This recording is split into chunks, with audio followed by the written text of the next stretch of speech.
So Jeanette and I, for the last couple of years, 2.5 years or so, have co-hosted a podcast. There's a video version of it on LinkedIn, a YouTube audio only version on Apple, Spotify, Pandora, all your usual places. The podcast is called the High Volume Hiring Podcast.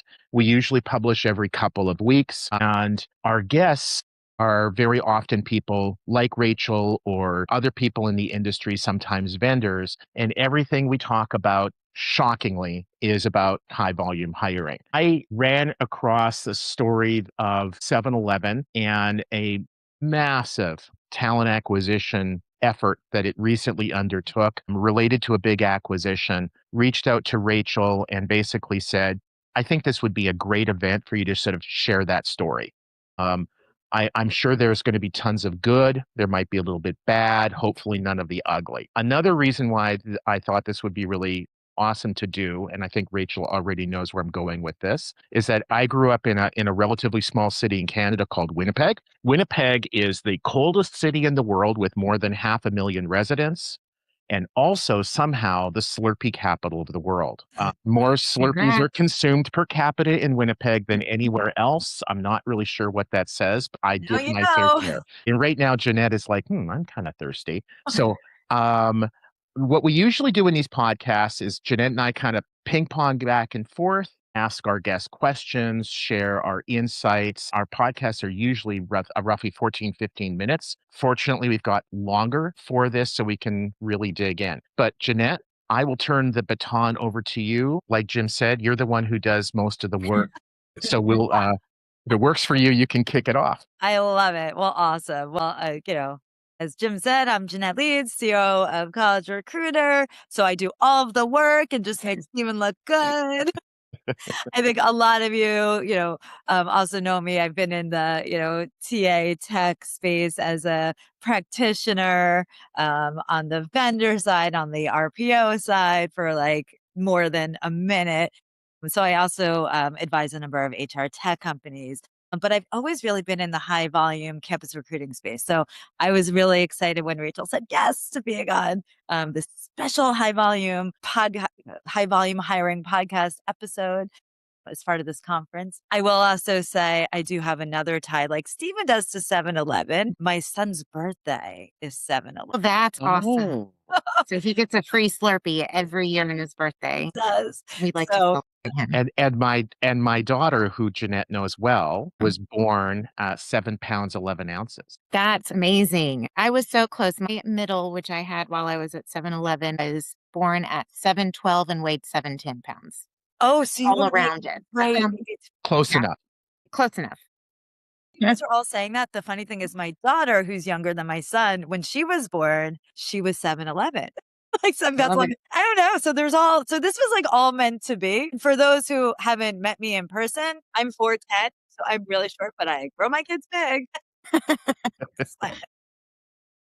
Well, at any rate, I know Jim did like some intro for you, Rachel, but I need to like also hype you up here because I think, let me rephrase this. Not I think, I know what you have done in the past, few years at 7-Eleven. It really has put you, in my view, in like rare company because from my perspective and what I've heard and talked about is that what you did, and obviously it wasn't just you, it's a whole team effort, Correct. but you Thank led you. at this what I would say is one of the most complex high volume Mhm, hiring challenges really in mhm, recent years, and looking at two very different cultures, companies, and not just cultures, but ways of doing things and the mhm. number of people that have to get hired. I think I think if I recall the numbers was you had to hire something like 100 people across Mhm. 13,000 stores and make sure they stayed staff and the change management that went with it, bringing in AI and automation, which I know you and your team have won a lot of awards for. So, I'm really excited to like get into the meat and the nitty gritty. And of course there was, lots of good, but no bad or ugly. Okay. Of the Everything was perfect. Yeah. Exactly. Lots of, best practices. There were Maybe some learning moments. How about that yeah, instead of bad and ugly? Some opportunities and learning moments along the way. Yeah.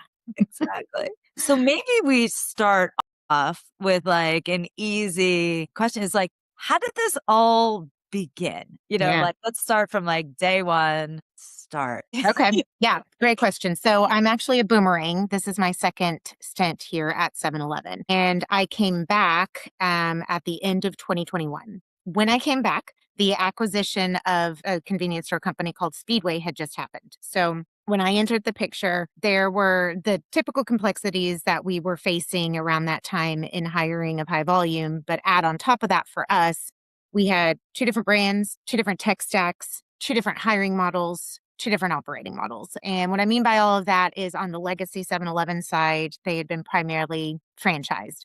On the legacy Speedway side, 100% corporate. On the legacy 7-Eleven side, the store leaders did the hiring and staffing of their stores for the corporate locations, which were few and far between. And then on the legacy Speedway side, there was a large team in the field that helped with the recruitment and hiring into the stores. And tech stack wise, we were in two different tech stacks as well. So those were definitely added complexities. In addition to that, though, regardless of banner, we were taking too long. We were losing the war on talent to our competitors down the street, just basically because of time. Something that we learned is that when our candidates applied, they applied to, roughly 15 other locations at the same time. So if we're taking too long to get to them, one of those 14 other places that they applied to at the same time that we did has already talked to them, which then leads to ghosting.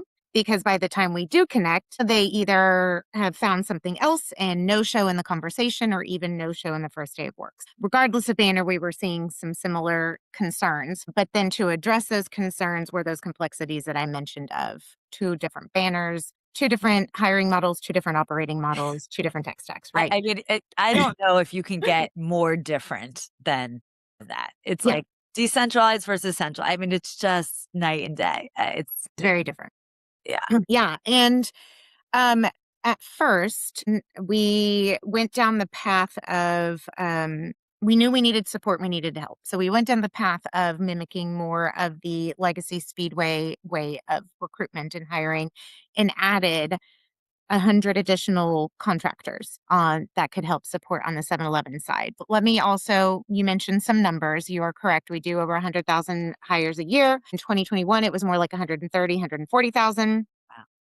And 13,000 locations, but of those 13,000 locations, only 45% are corporate, 55% franchise. So what I'm talking about, we did not do on the franchise side. So the 55% was not in scope and focused on the 45% that's over US and Canada. I will say we are a large global brand. And so there are 86,000 locations globally in 19, 20 countries, regions. But what I'm talking about is specific to US and Canada, which is 7-Eleven Inc. So wanted to throw out some of the context and numbers there. And at first, we wanted to mimic and provide support similar to what we had seen on the Speedway side because they were really good at supporting corporate locations and hiring. So we did do that at first, and it helped.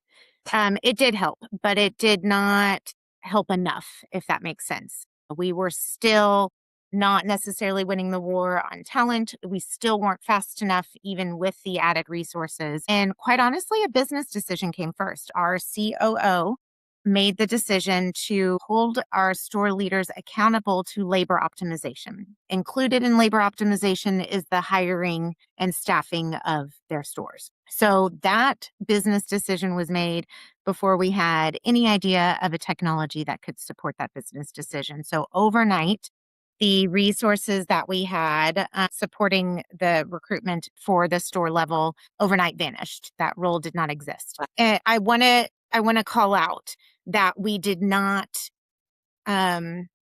remove that role for technology. We did not proactively let go of people because we thought technology would handle it.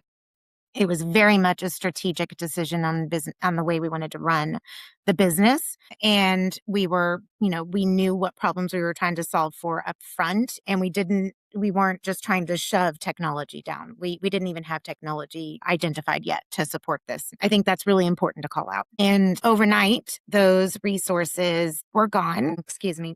I will say, as a result, though, I more than doubled my field recruitment team and my TA ops team. And we did build a COE that then supported our all store level hiring. So prior, there were resources that did not report up through my team. Now my team is the COE for all store level recruitment. Of course, in order to enable and empower our store leaders to be successful in this new journey of holding them accountable to all labor optimization, I did feel it was necessary to introduce a technology that could set them up for success and to make that happen. So that's when we went on a journey of a technology that could support this new way of working. So that is some of the context that led us into the journey that we did. And I'm sure we'll dig into what did that solution look like and what are the results that we got from that. But I wanted to call out a business decision was made first and foremost. We were not going after a shiny object and trying to force technology down people's throats, but instead, based on this business decision and understanding the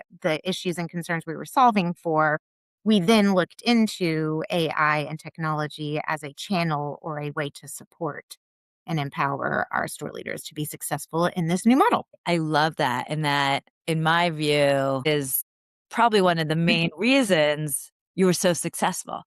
Like you had a very specific, not just use case, but business reason, right? Like it wasn't like, hey, to your point, let me go after a shiny object. Right.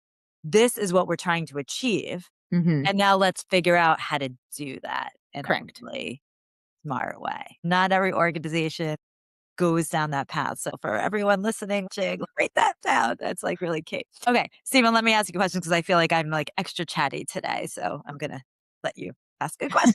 We're good. The more questions you ask, the more informative the conversation will be. And Jim, you do not have to say, of course. Great overview, Rachel. I want to back up a little bit to sort of that moment when you and your team found out, hey, we're buying this big competitor. Are the next months of my life going to be crazy? I have to believe that there was a lot of discussion, a lot of analysis from the candidate's perspective, call it the candidate experience. What did they like about the competitor that you bought, that the process, the speed, whatever, versus what did they like about 7-Elevens? How did your team go about looking at what the candidates cared about versus what the company cared about? Because I think a lot of times that lines up, but not always. Like, how Yep. did you decide which to go with when there were Sure. conflicts? So admittedly, the acquisition happened before I came back. So I was Yeah. not here when that decision when that occurred. I came in after the fact, but we were absolutely still in the journey of an acquisition integration. Regardless, we were very intentional on making sure we held our candidate experience as our North Star versus what the hiring manager prefers is easier, if that makes sense. So that was definitely a big driving force in the decision, especially for us. Our candidates are our customers. Yes. Yeah, that's And right. if our candidates have a bad experience, they can vote with their dollars and not show up at a store ever again. So we needed to make that point. We needed to be clear of this is an enterprise-wide situation that you need to care about.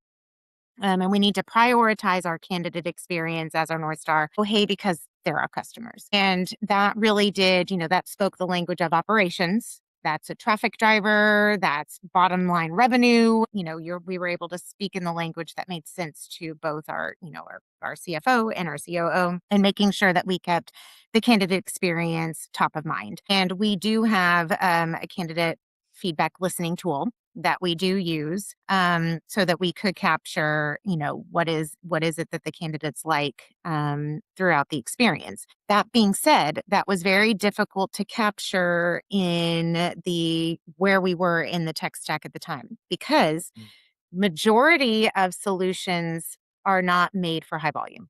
Yes. And so you do True. workaround. Although all of the good solutions are talked about on the high volume. Never sorry. Yeah.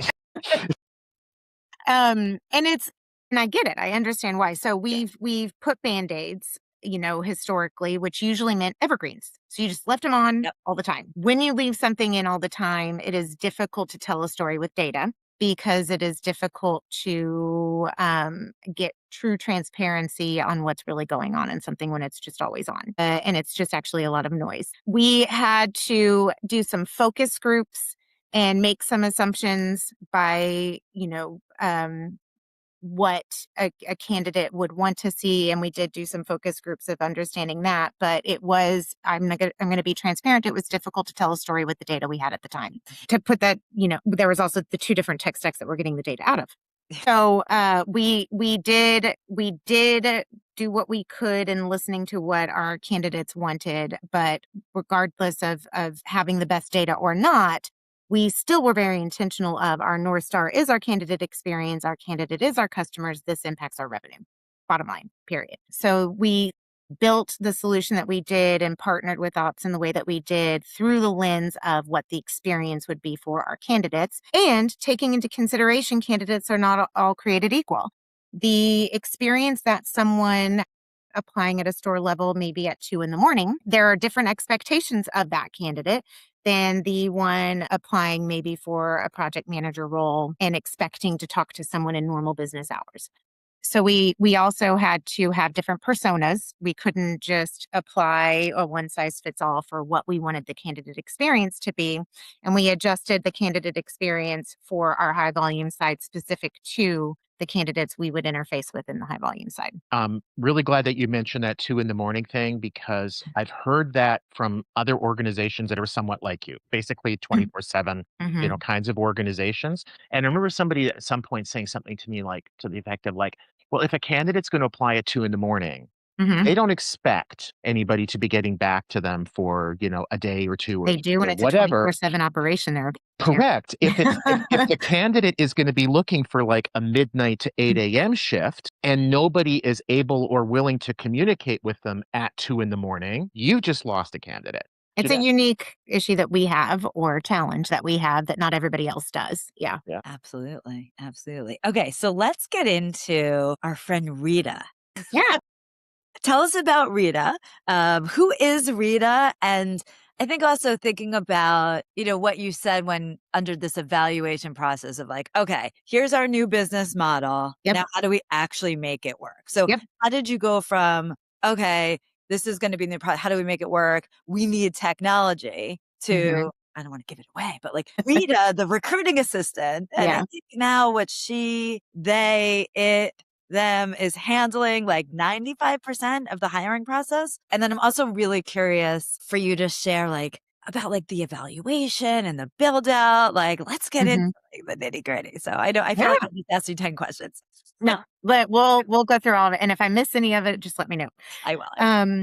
Yeah. So first and foremost, business decision was made. Stores need to be held accountable to their labor optimization, including the staffing of their stores. And I want to highlight again the impact to revenue, not only from the candidate experience, but when you're not fully staffed, there's the rest of the staff has to take on that burden. There gets to be frustration. Potentially someone else leaves, and eventually you're impacting the customer experience in the location, which also drives revenue impact. So this was something that we needed to solve for. So we now know that the business decision has been made to hold our stores accountable to their labor optimization. We are now centrally owning the support to those stores is now sitting in my team. We went on the journey to find a way to enable them to be successful in their new role. It needed to be simple. It needed to be quick. It needed to be easy around the time for them. It couldn't take up a lot of their time because if you think of our store leaders, they are the superheroes in this story. They do everything. And so whatever we were going to throw at them, it needed to be able to fit into their list of all the other things that they do, their inventory management, their cleaning, their stocking, their running the cash register, all the things that they have to do. So we did decide, we do think that technology makes sense in this situation. And then again, thinking of the persona of the high volume candidate, let's think specifically of what the experience should look like for them and not the experience for maybe some of the other personas that we go after. And we resulted in a solution that was able to automate 95% of the recruitment process at the high volume level.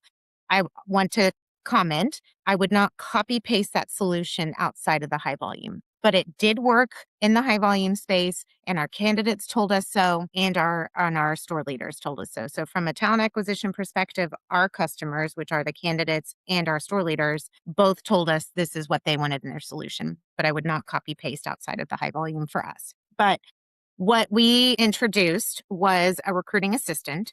And Jeanette, you mentioned her name is Rita. Rita is named Rita because she is recruiting individuals through automation. And Rita is able to converse. So it's a conversational solution, which is something we really wanted, especially in the high volume candidate space. So Rita will converse with the candidates and interact with them and engage with them first through text. It's like a texting conversation, mobile native. And she'll ask some of the few questions, and then she will actually schedule the interview with the candidate, with the store leader. And so by the time this person walks in the door for the store leader to interview, the store leader has not been involved at all until it's time to have this conversation. Rita, of course, lets the store leader know who's coming in for the conversations, when the conversations are. Rita sends reminders both to the store leader and the candidate. Rita also helps the candidate in preparation with the conversation. Maybe the candidate has questions around what to wear, that type of thing. Also, Rita is available 24/7. So if our candidate applies at 2, 3 in the morning, Rita immediately engages. And that is something our candidates told us they wanted. They didn't want to feel like they were going down the black hole. For us, we will never automate 100%. We need to have the moments that matter in person will not go away. We want to use the automation and the AI where there are mundane, repeatable tasks, but we will never use it where there needs to be decision making or that kind of the thought process. So the interview for us will always still be in person because these folks are going to be interacting with our customers. So that was never an option for us. So that's why it's only automated 95%. Technically, could we automate 100%? We could. We won't. We wanted to be able to free up the energy of our store leaders to focus on the moments that matter through this process of being that human interaction is important. And so we didn't remove the human from the process on purpose, but we did speed up getting the human to another human in the process. So what used to take weeks or months of getting to someone and in the high volume space, that's unacceptable. We now do in less than 3 days. So actual hiring. So not even getting to the person, getting to the interview is even faster than that. But we now are filling opportunities in less than 3 days when it took us more than 2 weeks before, which was huge. That is huge. And I love how you use the phrase of like the automation speeds up the human to human interaction. Correct. Like that is such a powerful Where it matters. The moments Yep. that matters, it's getting the humans together. And that's where it all comes down to. It's absolutely. Amazing. Yeah. I think that one of the things that we all learned, sort of coming out of COVID, which is around the same time as Mhm. this, was that we need to treat candidates a lot better. There's Mhm. been some pendulum shift back recently as the labor market has worsened. And I'm not speaking about 7-Eleven. I'm just talking about it in general. But in that 2021, 2022 period, I think you're so right that removing that bad friction, somebody going into a store, can I apply? I'm not sure where the application forms are. Can you come back tomorrow? They come Yeah. back tomorrow. Here it is. When am I going to get? Well, you'll get a call, maybe. And just a lot of inconsistency, a lot of unnecessary delay. And I think just about every organization had a lot of that. What I'm envisioning now is a much more orderly process where, and correct me if I'm wrong, Rachel, but I'm kind of envisioning a typical candidate might go to your website, desktop, mobile, or they might just be like live 5 houses away from one of your stores and walk up. There's a QR code That's the there. majority for us. So they use the QR code, up comes the mobile, and Rita basically says, what?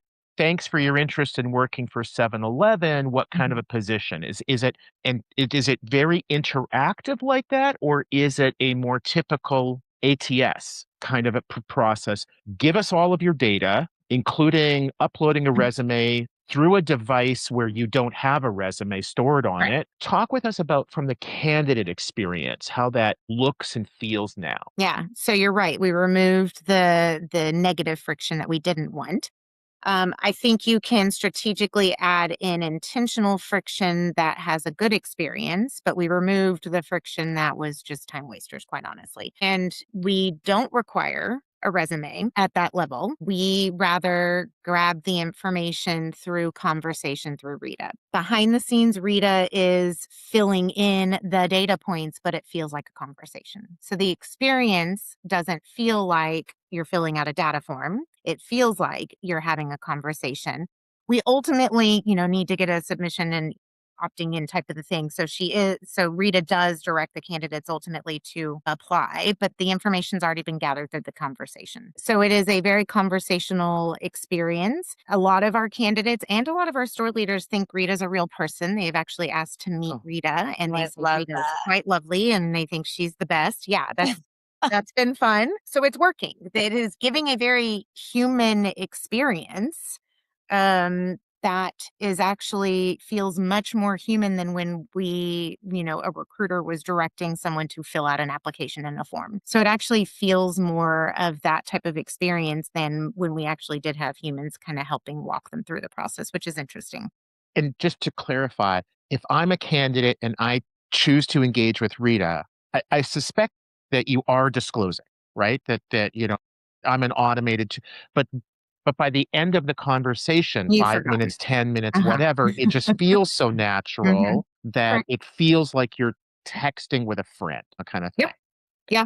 The very beginning of the conversation says that. I'm Rita. I'm a recruiting assistant and AI automation and informing that. But by the end, they've forgotten that It's Rita's not a real person. awesome. To the Yeah. point where they're like, hey, can we actually meet? Yeah. We'd love to meet Rita. I, I I, would love to oh, meet her too. Yeah. and it's Rita's birthday, July 11th. Sure. You know what? Yeah. We're gonna go with Obviously. that. I like it. So let's talk for a second. Always, dove in a little bit on the candidate experience. Let's flip onto the store leader side. So where I'm like really thinking is just back to the change management part, right? Like, one, you had two different cultures. One was like centralized, decentralized. It was like, let's bring it together. We're changing this whole model. Did you encounter any resistance either to, well, it sounds like maybe not to Rita, but maybe some people were like, I don't know about this Rita person. Right. Like, how did that change management actually Yeah. look like? And I'm also interested in like the scale of it, right? Like doing it for a couple stores, not a big deal. Still, obviously, would be, a thing, but the scale. So maybe you could share some, I don't know, any war stories and, tips for any companies. Jeanette, I thought you said we weren't going to have any ugly. I know. So I'm actually really glad you brought that up. Change management is so key. Yeah. And that needs to be a part of your strategy up front from the get-go. It is so often after the fact, hey, we're going to do all this change. Let's come up with a change management plan. And really what you're saying is, how do we want to deliver this? What's our comms plan? Not Exactly. really And doing it's not like, change. it's Uh-huh. not sending 2 emails, right? You're like, Right. oh, we sent 2 emails, we're done. Like, So change management plan, here's the communication channels and the timing of it. No, that's not change management, right? So we were very intentional of making sure that the end users and those impacted had a voice from the get-go. We always come up with things with good intentions. No one is trying to, provide something to somebody to make their lives harder. That's never the case. Everyone has great intentions of making everybody's lives easier. yes. But the only person that can really tell us if that's going to be true or not are the people getting impacted. I'm not the one that's going to have to use this tool. I'm not the one that's going to have to make the decisions. I'm not that person. So who is? Okay, our store leaders and our candidates, but we've already talked about that. So let's talk to our store leaders. What do they want to see in this solution? What would genuinely make their lives easier? What are just listening of the challenges they face on a day-to-day basis? And if what we're going to ask of them is going to make it way harder or if it's going to actually make it easier. So instead of making some assumptions and having good intentions, go directly to the source and ask them, what does this feel like? So we So were simple, but yeah, I know, right? a lot of But organizations do that all the time. well, sometimes because you don't want to inconvenience and you're trying to come up with a solution to make their lives easier, you don't want to slow them down with asking all these questions and getting their feedback. Again, I understand it's coming from a good place, but sometimes you need to slow down to speed up. And that is what we did. So from the get-go, who is this impacting? Who are our stakeholders? Do we have it right? Asking everybody else, is there anyone else that's going to get impacted about this that we didn't think of? Oh, yeah. And making sure so that we have a team called like ops services. That's kind of like a COE that supports operations. And, they were like, hey, this team will be impacted by this. Okay, let's talk to them. Who else? What other operations leaders do we need to talk to? What other HR folks do we need to talk to? The store leaders. So, casting that wide net of anyone that's going to be impacted by these decisions and telling them, you have a say in this, you have a voice. We want to understand what makes sense for the business. And so often it feels like things are happening to you, not with you. It feels like you didn't have a say. And when you feel like you don't have a say, you feel out of control and then you act emotionally. So it's human nature, right? And we wanted to make sure we were working with and going on a journey together versus shoving something down. Our main stakeholder, our store leaders, we had a lot of conversations with, and we did do a small pilot even. And we did the pilot less to see if it worked and more to build champions. So then we leveraged these champions and these cheerleaders to sell the other store leaders on this amazing solution versus us, who's at corporate, telling them how great this thing is. And we created this pull instead of this push. So we took these store leaders on a roadshow to tell them from their own point of view the experience they had. And then we had people knocking on the door. When's it my turn? When am I going to get this? I'm ready for this solution. Like, you're doing something right when clamoring for change. Please me. And so thinking ahead of who are the people that are going to be impacted, make sure they have a voice, let them know the changes you made because of their voice. And then you create these champions and these cheerleaders that bring the people along the journey with you. So that worked really, really well for us. And you don't have to do that. When you have alignment from the CEO, you can say thou must, and you can force it. That is an option. So this maybe initially felt a little bit slower because of the route that we took, but again, slow down to speed up. In the end, the actual implementation of this went very, very quickly. So we had this implementation where we built these champions and these cheerleaders. We brought them on a roadshow to share with everyone else. And then we thought we were going to go in more of a waves. And we did. We kind of did waves, but it was all of the waves were done within like 3 weeks though.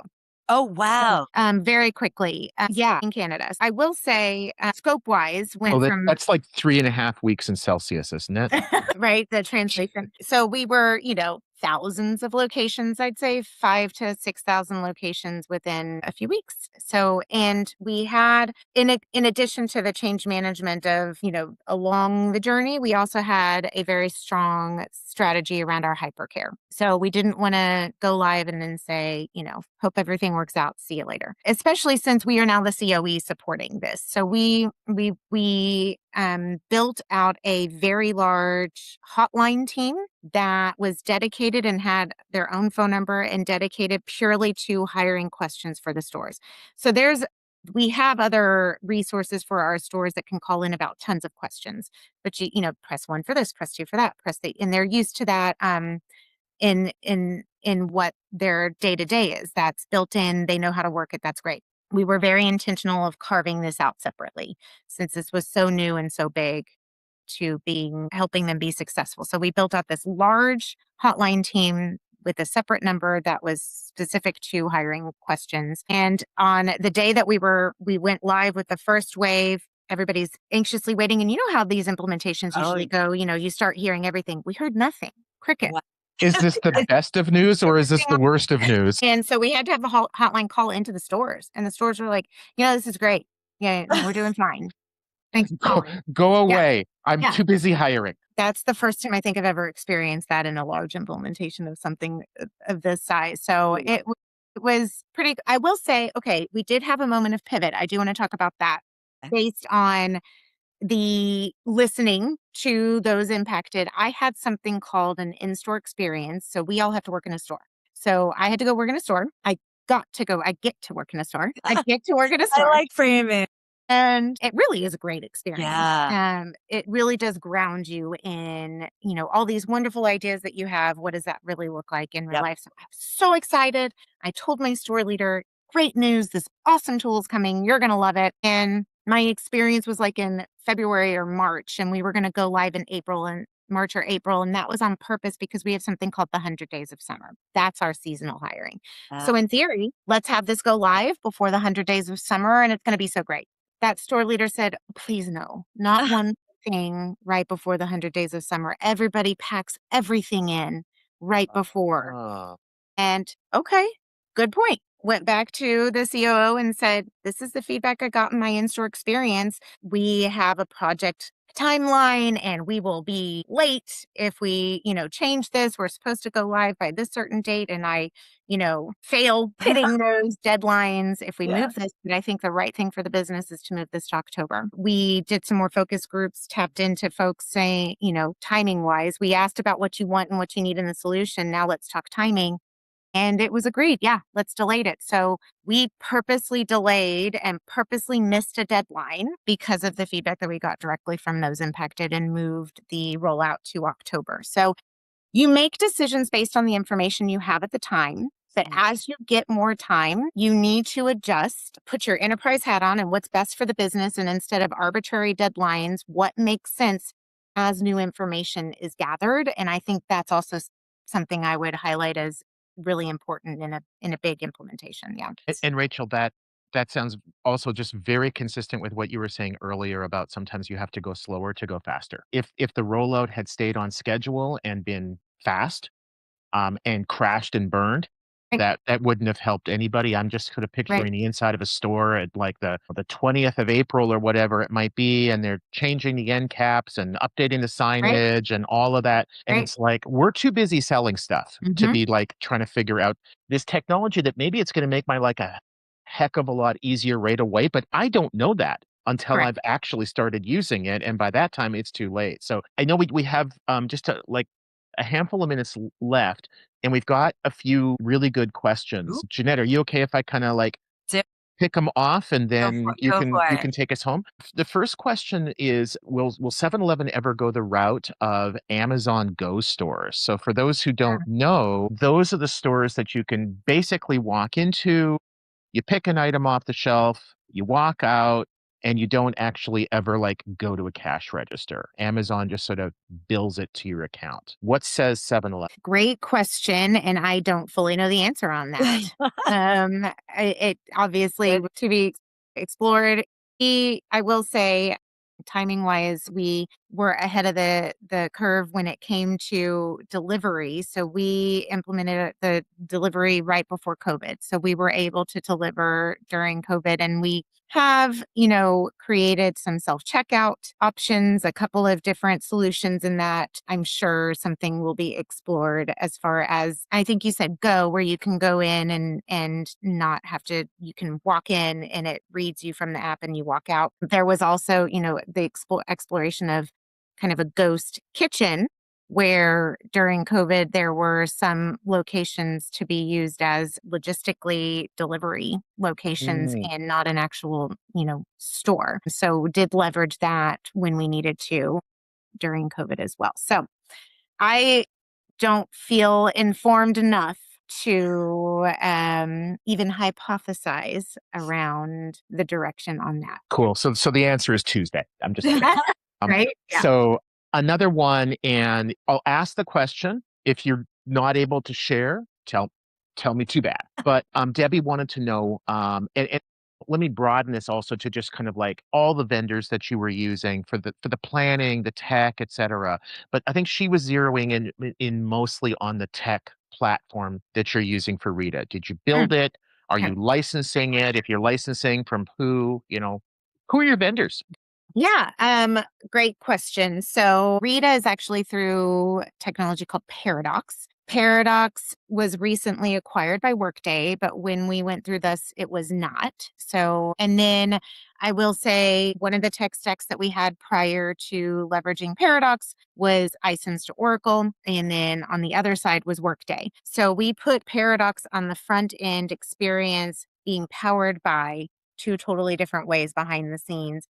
We have since, fortunately, all moved into one, thank goodness, which has simplified the design. But at the time, you can imagine how crazy that was. But the good news from that is when we did do the implementation of our new HCM that covered the whole company, The experience for our store leaders didn't change because the experience through Paradox stayed the same, even though behind the scenes we did a lot of changing and shifting. They'd already gone through all that and nothing changed for them while the rest of us went through some new change management. But yeah, Paradox is who we use for Rita. I gotta think that the less that the store level people know is changing, the better. If they've got 100 things that they need to worry about every single What day, does that mean for me? What do I have to do?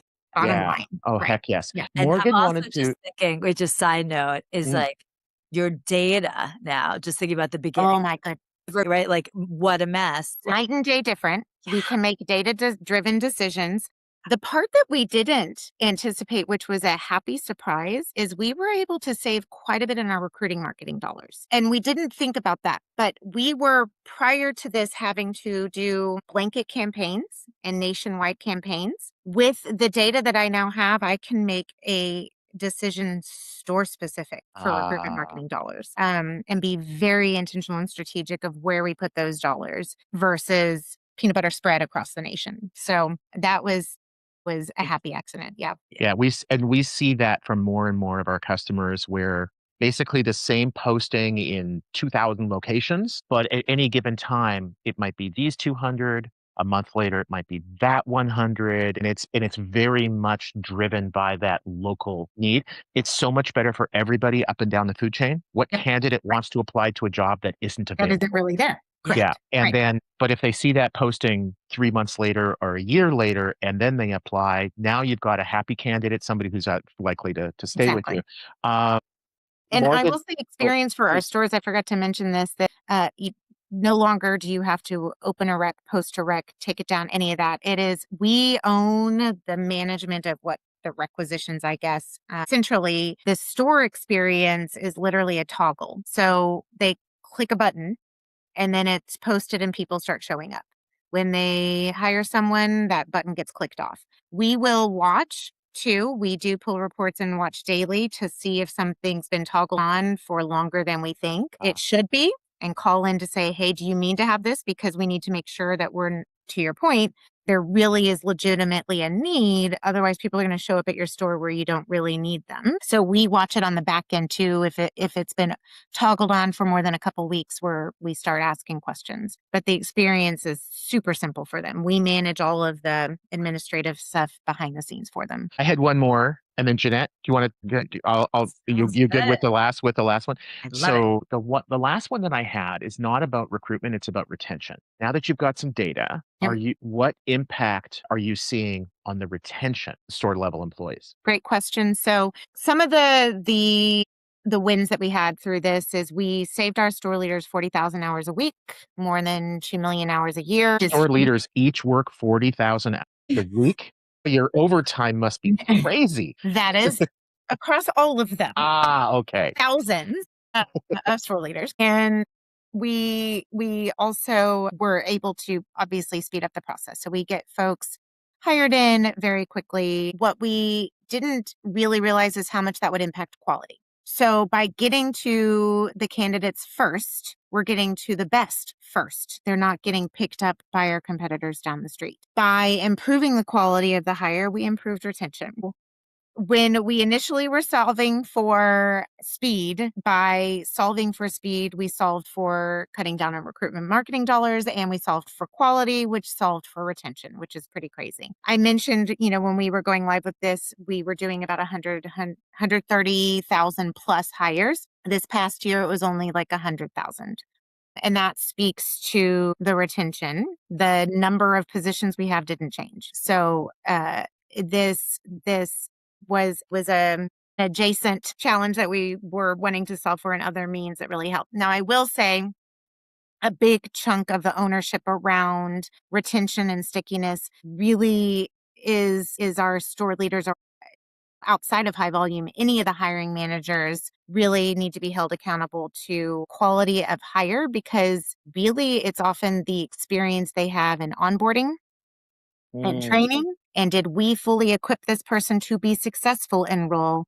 And that is not on recruitment. That is on the hiring manager and the role that they come into. So by freeing up our store leaders' time, they are also able to devote and dedicate more time to properly onboarding them as well, which also made a big difference. So there was a lot of trickle down impact that happened from just trying to enable our store leaders to be equipped to do this new task they had. Yeah. Well, that was actually leads into what my last question was going to be, but you sort of just answered it. Was like, okay, you saved, 40,000 hours a week across all the store leaders. That's 200 million hours. Again, lots of overtime being paid. So where did that time go, right? Like, what are the store leaders doing with that extra time? And so it sounds like the onboarding, making sure that they're bringing on everyone, in a great way, which improves retention, et cetera. Any other focusing on, I will say that's something I would love to do. If I could do things over, I would have been much more intentional of the design around where that saved hours would be used. Yeah.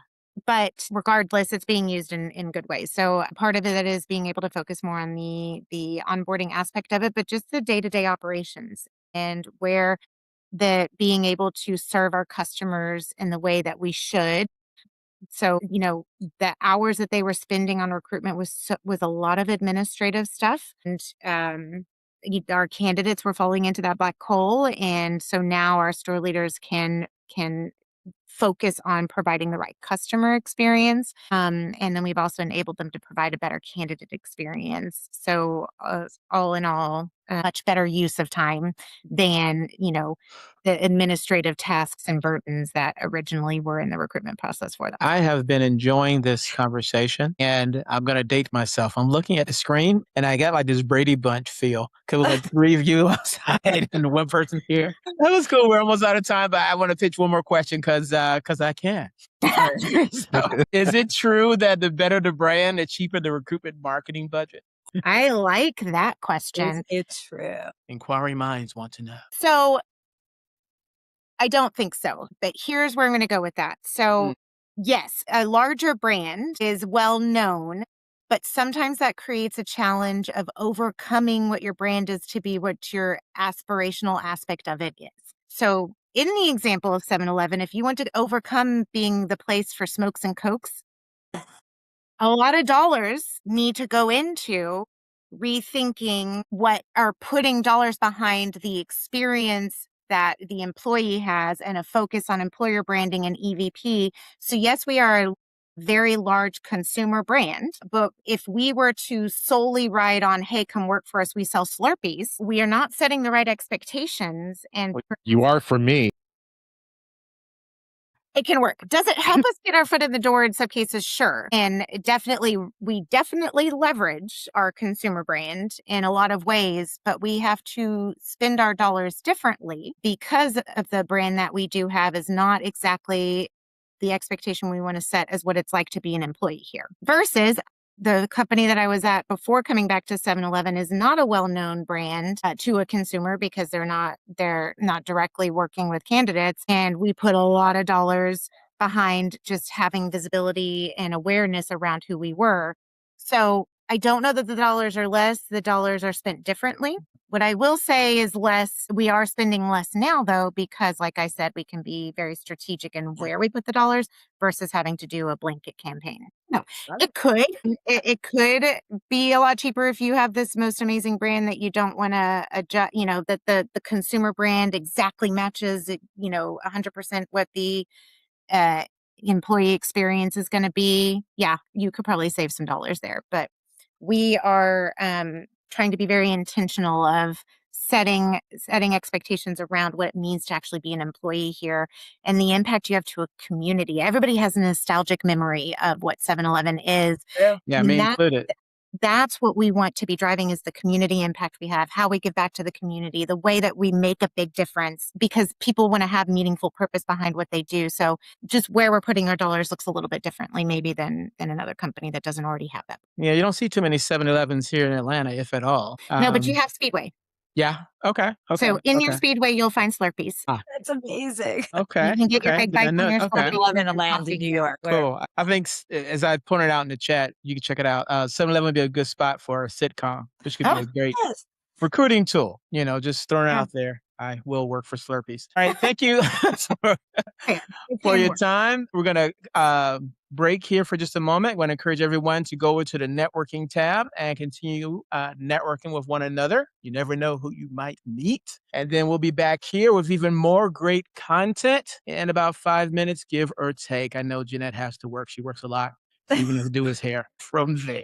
See you back in a few minutes. Thank you, Thank Rachel. you. Thanks.